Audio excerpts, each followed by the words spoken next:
कौन से मुल्क के लिए कितनी बैंक स्टेटमेंट चाहिए?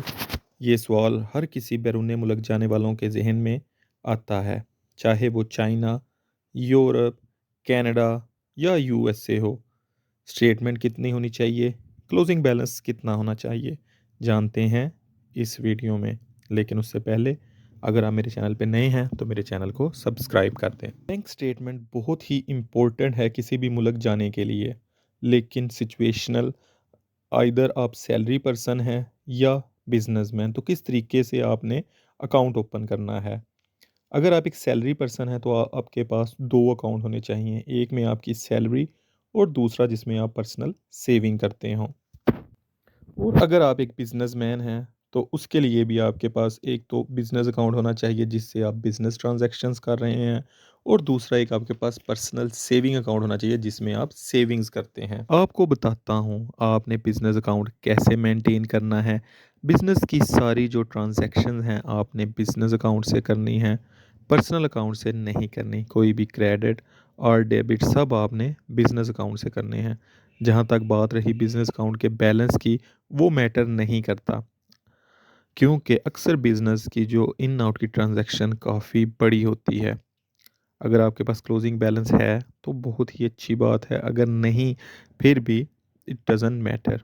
ज़ीरो बैलेंस पर भी आप वीज़ा अप्लाई कर सकते हैं। बिजनेस अकाउंट के साथ उस अकाउंट की ट्रांजैक्शंस मैटर करती हैं, जो इन एंड आउट हैं वो आपके बिज़नेस के हिसाब से हैं, वो बिज़नेस टू बिज़नेस वेरी करेंगी। अब बात करते हैं जी पर्सनल अकाउंट की। जो भी बिज़नेस के खर्चे करने के बाद आपकी सारी रकम बच जाती है वो आपने पर्सनल में ट्रांसफ़र कर लेनी है, चाहे वो 1 लाख, 2 लाख, 5, 10, 20 लाख, जितनी भी रकम है वो आप अपने पर्सनल अकाउंट में ट्रांसफ़र कर लें। वो आप एक बार ही कर लें या महीने में थोड़ी थोड़ी टाइम करते रहें, वो आपकी मर्ज़ी है। सेविंग आप सारी पर्सनल में रखें, इसमें बैलेंस हर टाइम मौजूद होना चाहिए। आप जो भी घर के खर्चे हैं वो भी अपने कार्ड से करें, जैसे ग्रोसरी, बिजली का बिल, पेट्रोल, तो आपका जो अकाउंट है बिल्कुल ईज़ी चलेगा और वो लुक लाइक भी एक अच्छा मेंटेन उतना ही होना चाहिए जितना आपके ट्रिप का खर्चा होता है। फॉर एग्ज़ाम्पल अगर आप यूके जा रहे हैं तो अगर आपका खर्चा उधर जाके 10 लाख होगा तो जो बाय लॉ आपका क्लोजिंग बैलेंस 10 लाख होना चाहिए।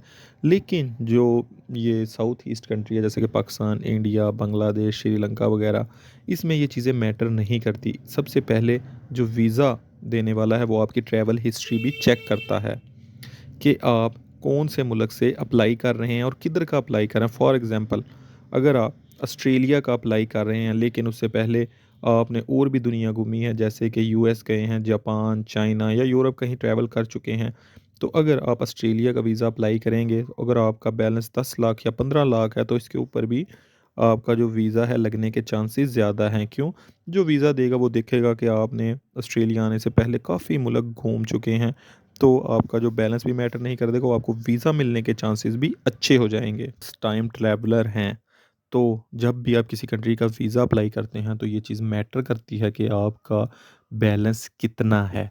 फॉर एग्ज़ाम्पल अगर आप पाकिस्तान से अप्लाई करना चाहते हैं यूरोप के किसी भी शेंजन में, तो जो वीज़ा देने वाला है वो देखेगा कि आप फर्स्ट टाइम अप्लाई हैं और आपके अकाउंट में 10-15 लाख हैं, तो उसको थोड़ा-सा डाउट होएगा नहीं कि आपको वीज़ा नहीं देना। उससे बजाय आपको जो अपनी स्टेटमेंट है 50-60 लाख पे लेके जानी पड़ेगी। तो ये डिपेंड करता है कंट्री टू कंट्री कि आप किस कंट्री अप्लाई कर रहे हैं। अगर आप किसी भी यूरोप कंट्री का फर्स्ट टाइम अप्लाई कर रहे हैं तो अपनी जो स्टेटमेंट है वो बहुत ही अच्छी करें, आइदर वो पर्सनल अकाउंट में है या बिज़नेस अकाउंट में है। तो इस तरीके से आप अपनी जो स्टेटमेंट है उसको मेंटेन करें। अगर वीडियो पसंद आए तो प्लीज़ दोस्तों को शेयर कीजिए।